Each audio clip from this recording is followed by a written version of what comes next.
दोस्तों, मृत्यु के बाद मनुष्य की आत्मा शरीर के किस अंग से बाहर निकलती है? पुरुषों की आत्मा किस छिद्र से निकलती है और स्त्री की आत्मा किस छिद्र से निकलती है?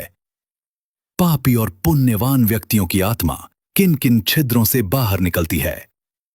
इस विषय में गरुड़ पुराण में विस्तार से बताया गया है। इन पापी आत्माओं को अगला जन्म कौन सा मिलता है, इसका भी वर्णन भगवान विष्णु ने गरुड़ जी को बताया है। गरुड़ पुराण, अग्नि पुराण और ब्रह्मवैवर्त पुराण जैसे ग्रंथ हमें बड़े रोचक लेकिन गंभीर अंदाज में समझाते हैं कि आत्मा कैसी होती है, शरीर में कहाँ रहती है, मृत्यु के वक्त क्या होता है, आत्मा शरीर से कैसे निकलती है और पाप पुण्य के हिसाब से आत्मा की आगे की यात्रा कैसी होती है। तो चलिए आपको गरुड़ पुराण का संपूर्ण ज्ञान विस्तार से समझाते हैं। आगे बढ़ने से पहले दोस्तों, अगर आप चैनल पर नए हैं तो चैनल को सब्सक्राइब जरूर करें। साथ ही वीडियो को लाइक करना न भूलें और कमेंट में जय श्री हरि विष्णु अवश्य लिखें। आत्मा शरीर में कहां और कैसी होती है? शास्त्रों के अनुसार आत्मा हर जीव के हृदय में एक सूक्ष्म रूप में निवास करती है। ये आत्मा परमात्मा का अंश है, चेतना का वो दिव्य कण जो हमारे पूरे शरीर को जीवन देता है। शरीर तो पंच तत्वों पृथ्वी, जल, अग्नि, वायु, आकाश से बना नाशवान पदार्थ है, लेकिन आत्मा अमर है, अविनाशी है। आत्मा का कोई रूप रंग नहीं, पर इसे एक चमकते हुए छोटे प्रकाश की तरह समझ सकते हैं। गरुड़ पुराण में तो कहा गया है कि यमदूत जब आत्मा को निकालते हैं तब वो अंगूठे के आकार की सूक्ष्म पुरुषाकृति होती है, यानी आत्मा इंसान के सूक्ष्म शरीर के रूप में होती है। बिल्कुल मानो आपके शरीर का नन्हा प्रतिरूप जो अंगूठे जितना छोटा होता है और जिसे सामान्य आंखों से नहीं देखा जा सकता। यही आत्मा हमारे होने का वास्तविक मैं है, जो न कभी मरती है न जलती है, बस एक शरीर से निकलकर फिर अगले गंतव्य की ओर चली जाती है। दोस्तों, मृत्यु के समय क्या होता है? जब किसी स्त्री की मृत्यु का समय आता है तो शरीर में कई बदलाव शुरू हो जाते हैं। गरुड़ पुराण में कहा गया है कि जैसे जैसे अंत निकट आता है उसके जीवनदायु प्राण डगमगाने लगते हैं, सांस उखड़ने लगती है, खांसी और बलगम से नलिकाएं अवरुद्ध हो जाती हैं और आंखें उलड़ने लगती हैं। शरीर बिल्कुल निर्जीव सा, निश्चेष्ट होने लगता है, मानो आत्मा की पकड़ ढीली पड़ रही हो। कई बार मरने वाले की जीभ से झाग निकलने लगता है, मुंह लार से भर जाता है और वो बेहोशी की हालत में चला जाता है। गरुड़ पुराण भयावह तुलना करता है कि प्राण निकलते समय मनुष्य को ऐसा दर्द महसूस होता है जैसे 100 बिच्छुओं ने एक साथ डंक मारा हो। सोचिए जरा, कितनी तीव्र पीड़ा। मृत्यु का क्षण इतना यातनामय होता है कि वो एक पल नहीं बल्कि युगों के बराबर लंबा महसूस होने लगता है। कई पापी आत्माएं तो असह्य डर और दर्द से अपने मल मूत्र तक छोड़ देती हैं। शास्त्र कहते हैं ये सब पिछले कर्मों के कारण है। जिसने जीवन भर अधर्म और पाप किए हों उसके लिए मौत का स्वाद बहुत कड़वा और भयावह होता है, लेकिन जिसने धर्मपूर्वक जीवन जिया हो उसकी मृत्यु अपेक्षाकृत शांतिपूर्ण ढंग से हो सकती है। पापी के प्राण हरने कौन आता है? गरुड़ पुराण वर्णन करता है कि अंतिम क्षणों में सिर्फ मरने वाली को एक दिव्य दृश्य दिखता है। आसपास रोते परिवारजन दिखाई दे सकते हैं, पर साथ ही यमराज के दूतों का आगमन भी होने लगता है। ये यमदूत बड़े भयंकर रूप वाले होते हैं, काले डरावने चेहरे, सिर पर खड़े रोंगटे, लाल जलती आंखें, हाथों में फंदा और मूठ वाले डंडे। उनके दांत भालों जैसे नोकीले हैं, लंबे नख हैं और रूप इतना भयानक कि उन्हें देखकर ही मरते हुए का हृदय दहल जाता है। गरुड़ पुराण बताता है कि इन यमदूतों को देखकर प्राणी भय के मारे चिल्लाने लगता है, उसका हृदय तेजी से कांपने लगता है और रोम रोम सिहर उठता है। यमदूत पापी आत्मा के पास आकर कोई नम्रता नहीं दिखाते। वे क्रोध में गरजते हुए कहते हैं, अरे पापी, चल, आज तेरा समय पूरा हुआ। तुझे हम यमराज के पास लेकर जा रहे हैं। मरने वाला अपने रोते परिवार को देखकर विलाप करता है, पर यमदूत उसको जरा भी मोहलत नहीं देते। वे लोहे के फंदे से उसका गला कसकर बांध देते हैं और जबरन आत्मा को शरीर से घसीटने लगते हैं। आत्मा का बाहर निकलना बेहद दर्दनाक होता है। गरुड़ पुराण कहता है कि पापी की आत्मा को कान, नाक, आंखें आदि जिस भी छेद से घसीटना पड़े, ये दूत बलपूर्वक खींचते हैं और उस दौरान आत्मा चिल्लाती हुई शरीर से अलग की जाती है। वो आत्मा अपने ही पुराने शरीर को अंतिम बार व्याकुल नजरों से देखती है जब यमदूत उसे दूर ले जाने लगते हैं। दोस्तों, अब जानते हैं आत्मा किस अंग या छिद्र से शरीर छोड़ती है। ये सवाल बड़ा रोचक है। आत्मा आखिर शरीर से निकलती कहां से है? हमारे शरीर में कुल 9 प्रमुख द्वार या छिद्र माने गए हैं। 2 आंखें, 2 कान, 2 नथुने, 1 मुंह, ये 7 ऊपरी द्वार हुए, और 2 निचले द्वार, मल द्वार, गुदा और मूत्रेंद्रियो जन्नेन्द्रिय। कुछ मतों में सिर के ऊपर सहस्रार या ब्रह्मरंध्र को 10वां द्वार भी कहा गया है, पर शास्त्रों में प्रायः 9 द्वार की ही बात आती है। आत्मा इन द्वारों में से किसी एक से निकल सकती है, मगर कौन से छिद्र से निकलेगी ये निर्भर करता है मरने वाले के कर्मों पर। गरुड़ पुराण का मत स्पष्ट है।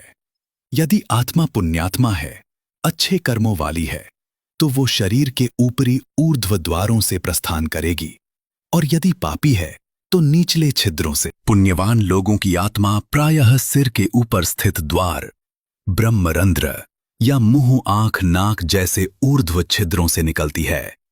इसे शुभ संकेत माना जाता है। इसका अर्थ है आत्मा की गति ऊपर ऊर्ध्व लोकों की ओर होगी। दिव्य मार्ग देवयान से जाएगी। विशेषकर जो आध्यात्मिक साधना में पारंगत हैं, योगी हैं या परमात्मा भक्त हैं, उनके सहस्रार से आत्मा निकलकर परम लोक की ओर जाती है। माना जाता है कि यह मुक्ति का मार्ग है। इसके विपरीत पापी आत्माएं प्राण छोड़ती हैं तो निम्न द्वार से उनका जीवन निकलता है। गरुड़ पुराण कहता है कि पापी के प्राण मल मूत्र के रास्ते नीचे निकल जाते हैं। आत्मा अगर गुदा द्वार या जननेंद्रिय जैसे नीचले छिद्र से निकले तो इसे अत्यंत अशुभ माना जाता है। ये दर्शाता है कि आत्मा अधोगति, नीचे लोकों की ओर जा रही है। ऐसे प्राणी की आत्मा मरकर सीधे यमलोक, प्रेतलोक या नरकों की ओर जाएगी। साफ शब्दों में ऊपरी द्वार से आत्मा का निकलना पुण्य का फल है और निचले द्वार से निकलना पाप का फल।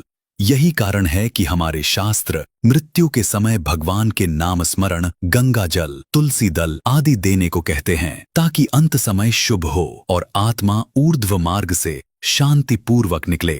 अब खास तौर पर अगर स्त्री की बात करें, स्त्री की आत्मा भी यही नियम मानकर शरीर से निकलती है। पुण्यवती स्त्री जिसकी जिंदगी धर्मपूर्ण रही हो, सेवा, सत्य, संयम से भरी, उसकी आत्मा ऊपरी छिद्र, मस्तक, नेत्र, नासिका या मुख में से किसी से प्रस्थान करेगी। कुछ ग्रंथों में कहा गया है कि ऐसी आत्मा के निकलते वक्त चेहरे पर एक शांत चमक दिखाई देती है। शरीर बिना ज्यादा तड़पे शांत हो जाता है। दूसरी ओर पापिनी स्त्री जिसने जीवन भर अधर्म, अत्याचार, अनैतिक कर्म किए हों, उसकी आत्मा अक्सर नीचे वाले रंध्रों से बाहर जाती है, जैसे गुप्तांग या गुदा मार्ग से।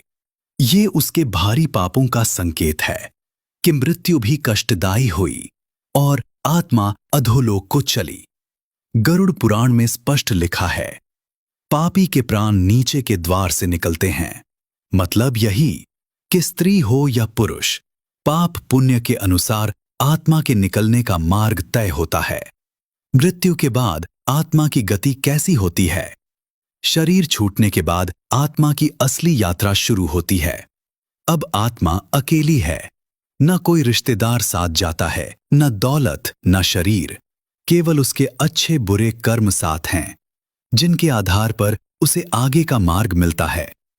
हिंदू धर्म में दो मुख्य मार्गों का वर्णन मिलता है, देवयान, देवों का मार्ग, और पितृयान, पितरों का मार्ग।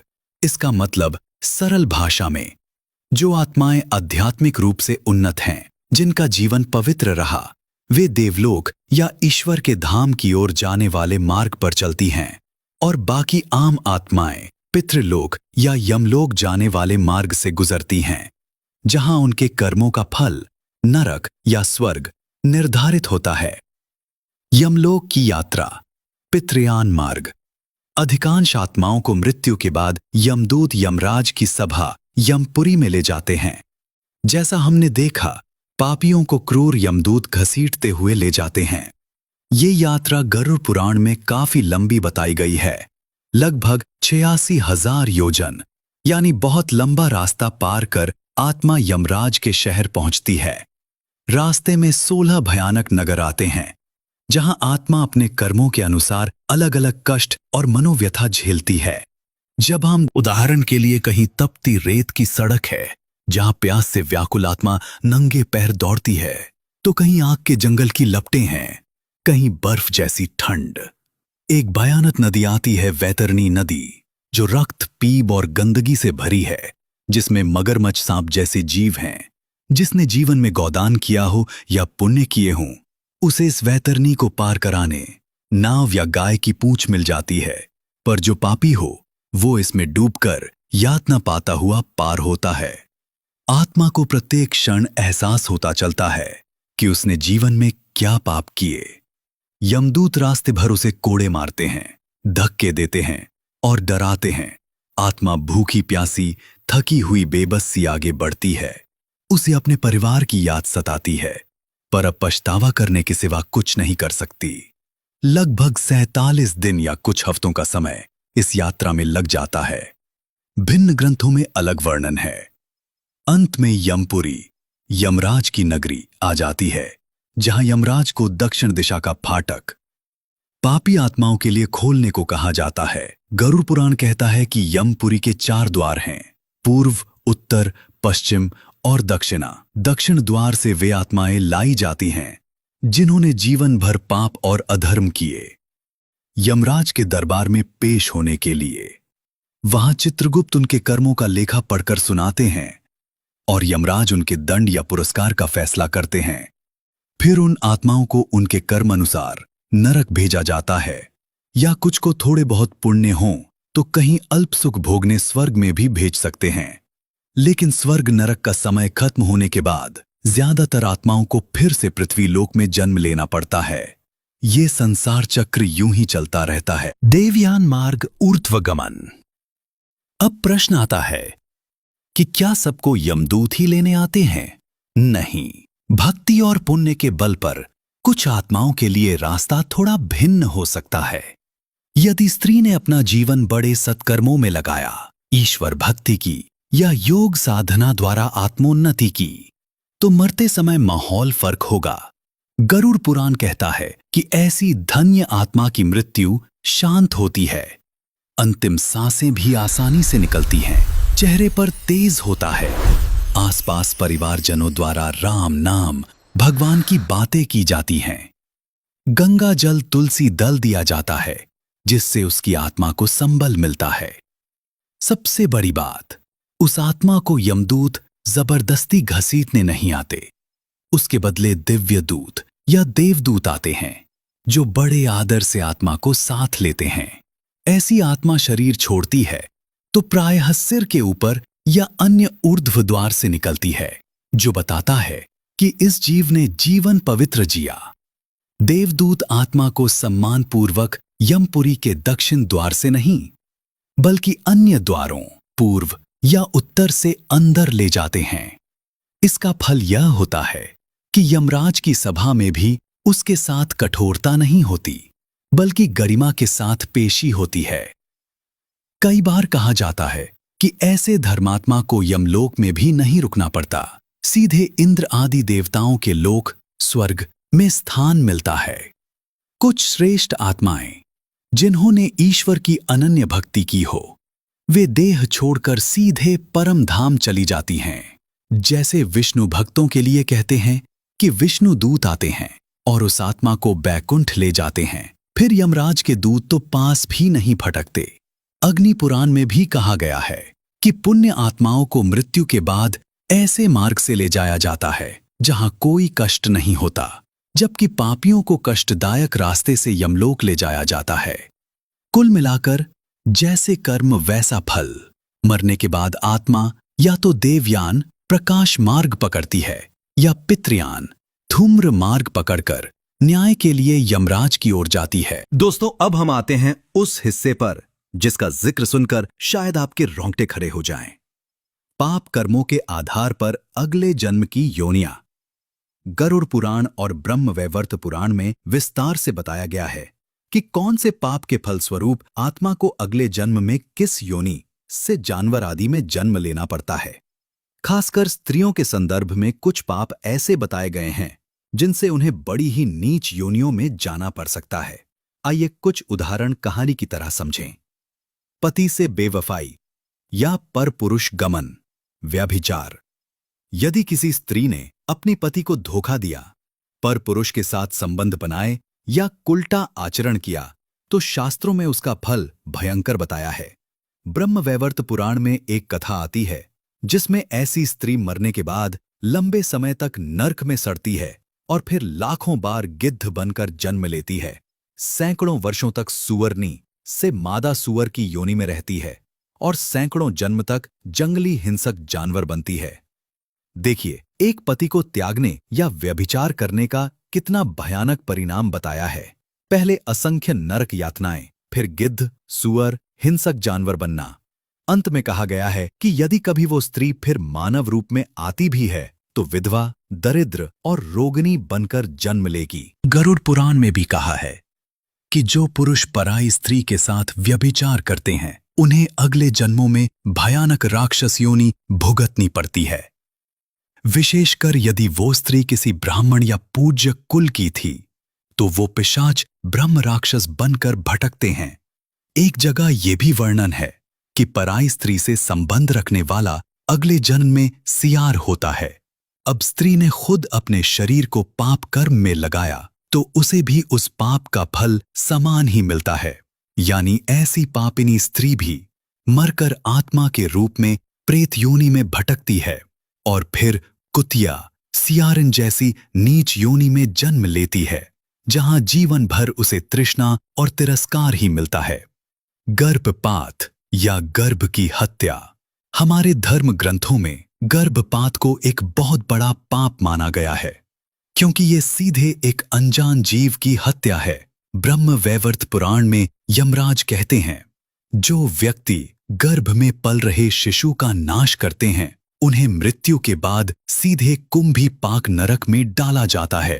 कुंभीपाक वो नरक है जहां उबलते तेल की कड़ाहियों में आत्मा को उबाला जाता है। वहां इस पापी आत्मा को अत्यंत लंबे समय तक 14 इंद्रों की आयु जितने समय तक यंत्रणा भोगनी पड़ती है। गरुड़ पुराण के अनुसार भी गर्भ हत्या महापाप है जो लगभग ब्रह्म हत्या के बराबर दंड का भागी बनाती है। नरक यातना के बाद ऐसी आत्मा का छुटकारा नहीं होता, उसे बहुत से नीच जन्मों से गुजरना होता है। ब्रह्म वैवर्त पुराण में विवरण मिलता है कि गर्भपात करने वाले अगले 100 जन्म तक सुअर की योनि में जन्म लेते हैं, फिर 7 जन्म तक गाय की योनि में, 7 जन्म तक सर्प की योनि में, फिर 60,000 वर्षों तक कीड़े मकोड़े बनकर गंदगी में पैदा होते हैं। यह क्रम सुनकर ही रूह कांप जाती है। सुअर जैसी तुच्छ और गंदी समझी जाने वाली योनि, फिर नाग जैसे डरावने जीव और न जाने क्या क्या। अंततः ऐसे पापी को इंसान की देह भी मिलती है तो भयंकर रोगों से ग्रस्त, निर्धन, निश्चित, अपरिवारिक जीवन मिलता है। इसलिए हिंदू धर्म में गर्भपात को कदापि उचित नहीं माना गया। कहा गया है कि मां के गर्भ में बच्चे की हत्या सीधे घोर नरक का द्वार खोलती है। चोरी और छल कपट। अगर स्त्री चोरी चकारी करती है, धोखे से दूसरों की वस्तु चुराती है, तो उसके अनुसार भी अगले जन्म में दंड भुगतना पड़ता है। गरुड़ पुराण विभिन्न तरह की चोरी पर अलग अलग योनि की बात बताता है। जैसे जो अनाज चुराता है वो अगले जन्म में चूहा बनता है, जो वाहन चुराता है वो ऊंट बनता है, फल चोरी करने वाला बंदर बनता है, बर्तन चुराने वाला गिद्ध या कौआ बनता है, जिसने गाय चुराई हो वो भी गिद्ध जैसा पक्षी बनता है, क्योंकि गाय जैसा पवित्र प्राणी चुराना महापाप है। जो कपड़े चुराता है वो अगले जन्म में कीट बनता है। गरुड़ पुराण में कहा है, कपड़ा चोर पतंगा होता है। महिलाओं से जुड़ी एक बात ये भी आती है कि जो स्त्री दूसरी स्त्रियों के गहने या कपड़े चुराती है उसे कुष्ठ रोग तक हो सकता है, यानी मानव जन्म मिला भी तो अपंग अवस्था में। कुल मिलाकर चोरी का परिणाम भी कभी पशु योनि तो कभी भयंकर बीमारी के रूप में मिलता है। यही कारण है कि बचपन से हमें सिखाया जाता है, चोरी सबसे घिनौनी आदतों में है, इसका पाप जीवन भर पीछा करता है। निंदा, परनिंदा और असत्य भाषण। अक्सर लोग सोचते हैं कि जुबान के पाप शायद उतने बड़े नहीं होते, लेकिन पुराण कहते हैं कि दूसरों की निंदा या बेहुदा बातें करने का फल भी कष्टदायक जन्मों में मिलता है। जो लोग दूसरों को बेवजह बदनाम करते हैं, सत्यनिष्ठ भले लोगों की बुराई करते हैं, अगले जन्म में उन्हें नीच योनि या अपंगता झेलनी पड़ती है। उदाहरण के लिए गरुड़ पुराण में आता है, जो व्यक्ति पापपूर्ण आचरण करके लोक में बदनामी कमाता है वो अगले जन्म में कछुआ बनता है। इसे आप यूं समझिए कि जिसने जीवन में कुचर्चा, कलंक और कलह फैलाए उसका अगला जन्म ऐसी योनि में होगा जो अधोगति का प्रतीक है। कछुए का जीवन जल मिट्टी में गुजरता है, बहुत धीमा और तुच्छ समझा जाता है। इसी प्रकार अत्यधिक ईर्ष्यालु प्रवृत्ति भी अगले जन्म को खराब करती है। कहा गया है, ईर्ष्यालु व्यक्ति अंधा पैदा होता है या मधुमक्खी जैसा कीट बनता है जो केवल डंक मारना जानता है। लगातार झूठ बोलने वाले की अगले जन्म में जुबान काम नहीं करती, वो गूंगा या हकला पैदा होता है। जिन महिलाओं को दूसरों की खुशियों को देखकर जलन होती है और वे चुगली निंदा में लिप्त रहती हैं, वे अगले जन्म में संभवतः उसी तरह किसी तुच्छ जानवर जैसे कौआ या चील की योनि में जाएंगी जो हमेशा मल में मुंह मारते हैं। शास्त्रों में गिद्ध कौए को अक्सर नीच कर्मों का फल बताया गया है। गरुड़ पुराण तो पापों की पूरी सूची देता है। कुछ का जिक्र पुरुषों के संदर्भ में है, पर स्त्रियां भी वही कर्म करें तो परिणाम समान ही रहते हैं। जैसे गुरु की हत्या करने वाला मिर्गी का रोगी होकर जन्मता है, निर्दोष जीवों पर अत्याचार करने वाला बौना बनता है। जो अपने पति या परिवार को छोड़कर दूसरों से अवैध संबंध बनाए, उसका अगला जन्म ऐसा पशु होगा जिसे शिकारी मार डालेंगे, यानी उसकी जिंदगी बहुत छोटी और कष्टपूर्ण होगी। जो अपने पति की हत्या कर दे या उस पर अत्याचार करे, ऐसी स्त्री को अगले जन्म में पति का सुख नसीब नहीं होता। वो जन्म जन्मांतर तक अकेली रहकर दुख भोगती है। ब्रह्म हत्या, किसी ब्राह्मण या संत की हत्या का पाप तो सबसे भारी है। ऐसे पापी को कई जन्मों तक घोर नरकों में जलने के बाद ऊंट, सुअर, घोड़ा जैसे पशुओं की योनि में भटकना पड़ता है। गौ हत्या का पाप भी अनंत नरक भोगने के बाद सर्प और अन्य जहरीले जीव बनकर भुगतना पड़ता है। यहां तक कि जो लोग माता पिता या अतिथियों का अपमान करते हैं, वे अगले जन्म में बहरे, अंधे, कुबड़े जैसे अंगहीन शरीर लेकर पैदा होते हैं और भगवान की निंदा या शिव आदि देवों का अपमान करने वाले अगले जन्म में गुप्त रोग, त्वचा रोग जैसे दुख झेलते हैं। स्पष्ट है, हर छोटे बड़े पाप का फल किसी न किसी योनिगत दुर्गति या मानव जन्म में भारी कष्ट के रूप में मिलता ही है। इन सब कथाओं का सार यही है कि कर्म का सिद्धांत अटल है। स्त्री हो या पुरुष, जो जैसा कर्म करेगा वैसा ही फल उसे मरने के बाद और अगले जन्म में भोगना पड़ेगा। ये पुराणों में बताए विवरण कभी कभी हमें डराने के लिए भी होते हैं, ताकि हम अनुचित कर्मों से दूर रहें। आखिर गरुड़ पुराण स्वयं एक दर्पण की तरह है, जिसमें हमारे कर्मों का परिणाम दिखाकर हमें सचेत किया जाता है। मृत्यु जीवन का अंत नहीं, बल्कि आत्मा की एक यात्रा का पड़ाव है। आत्मा अमर है, पर अच्छे बुरे कर्मों की गठरी उसके साथ चलती है। इसलिए हर स्त्री पुरुष को चाहिए कि जीवन में सदाचार, सत्य, प्रेम और धर्म के मार्ग पर चले। ऐसा करने से न सिर्फ मौत के वक्त कम कष्ट होगा, बल्कि आत्मा उज्जवल मार्ग से जाएगी और हो सकता है पुनर्जन्म के बंधन से भी मुक्त हो जाए। अगर भूलवश पाप हो भी जाएं, तो शास्त्र प्रायश्चित और सुधार का मार्ग बताते हैं। ईश्वर भक्ति, दान पुण्य, सेवा और पश्चाताप से कर्मों का बोझ हल्का किया जा सकता है। आखिर में हिंदू धर्म ग्रंथ हमें यही सिखाते हैं कि जीवन एक अनमोल अवसर है आत्मा के विकास का। मृत्यु अटल सत्य है, लेकिन वो अंत नहीं, एक नई शुरुआत है। इस शुरुआत को सुखद या दुखद बनाना हमारे हाथ में है। हमारे कर्म ही तय करेंगे कि मरने के बाद यमदूत हमारा हाथ पकड़ेंगे या विष्णुदूत। हम नरक के अंधकारमय रास्ते पर जाएंगे या देवों की ज्योतिर्मय राह पर। इसलिए ऐसी कथाएं सुनकर डरे नहीं, बल्कि सबक लें। जीवन को इस तरह जिए कि अंत समय शांतिमय हो, ताकि जब हमारी आत्मा देह त्यागे तो चेहरे पर मुस्कान हो, हृदय में भगवान का नाम और मार्ग दिखाने को दिव्य ज्योति हो। यही इन पुराण कथाओं का संदेश है।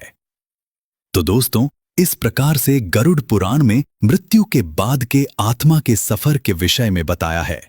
अगर आपको ये जानकारी अच्छी लगी तो वीडियो को लाइक जरूर करें और कमेंट में जय श्री कृष्ण अवश्य लिखें। साथ ही चैनल को सब्सक्राइब जरूर करें। आप सभी का धन्यवाद।